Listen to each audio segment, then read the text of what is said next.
I know I asked you to ask a question, Phil, and we'll get to that. It's 50 minutes Eric has been talking for now, and there's only 10 minutes left on the video, so I'm going to do my little closing film. But you're not finished yet. Okay. Because then we can switch the video off and we can keep going. And you can name those judges. Are we going to get a little time to hear about Mike's case, and should that be on the video? Well, let me do 4 minutes, and then we'll do that as well. 2 minutes. Now 2 minutes. Now I'll have to edit that out. But so be it. I'd like to thank Erica for being here and continuing on after this, and individual questions that you can come up and talk with her about. That's terrific. Cordell and Cordell have been a great supporter of fathers, not only in Wisconsin but across the whole nation, and we all recognise how important dads are in their children's lives. You know, at Wisconsin Fathers, we are overwhelmed by the number of dads that phone us up and email us. We cannot keep up with the workload of emails and cries for help that we get. We wish we had more volunteers, and we wish we had more time. We've got our own families and our own jobs to look after and nurture as well. So for those of you out there that didn't manage to get here tonight and are seeing this, you know, keep at it.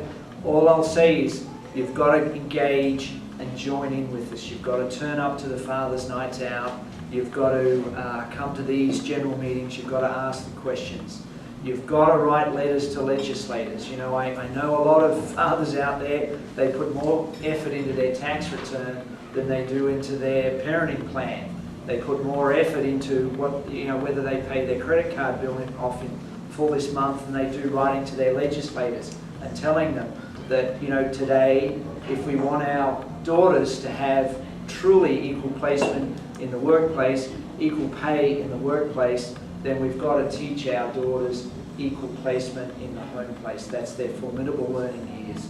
So if we can't teach the right thing in the home, then we're not going to get the right thing done. Now, the London riots, you've all heard about them. They're feral children, and I bet you every one of them, the last dime I have in my pocket, every one of them does not have a father involved in their life teaching them how to live amongst the community.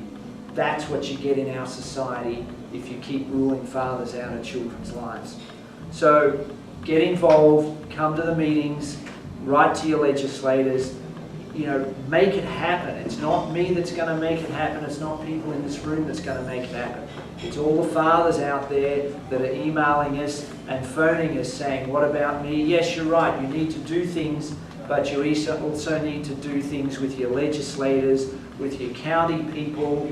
Rock County, last month I believe it was, someone went to the Rock County supervisors. They got placed on the schedule to talk about it. The whole Rock County supervisors endorsed AB 54. If we could get that in 71 other counties, then we're starting to get some movement. For you dads out there that want to spend time with your kids, remember, every public space your children are in is a public space you're allowed to be in too. So even if you do have the effort every second weekend and one night through the week, you know, go to the popcorn Fridays at your school, go and volunteer at lunchtime, go to the basketball practice or volunteer as a coach. I had a father last month who actually converted to Catholicism and went through communion because his mother was taking his son through communion, and the priest said, this is fantastic, you can both do communion together. Now, he wasn't really Catholic, but it's a public space, and it's where his child was, and he joined in. Okay? It's not the courts that you need to battle, because it'll cost you a lot of money, and you'll end up with pain, and it'll cause a lot of grief in your child's life. Find that public space and get involved. Get involved with us, get involved with your legislators, make the change happen. Now, I know that equal placement will happen. That's a fact. Equal placement will happen. The only variable is when, and that variable is determined by the energy and the effervescence that us dads put into those legislators, put into those teachers, put into those playgrounds, and make what we do good in this community. that's all I've got to say. Look, thanks very much for being here. We're going to ask a few more questions, let Erica take over, maybe a couple of minutes on Mike's case, and then that'll go off and it's a free-for-all. Thanks very much.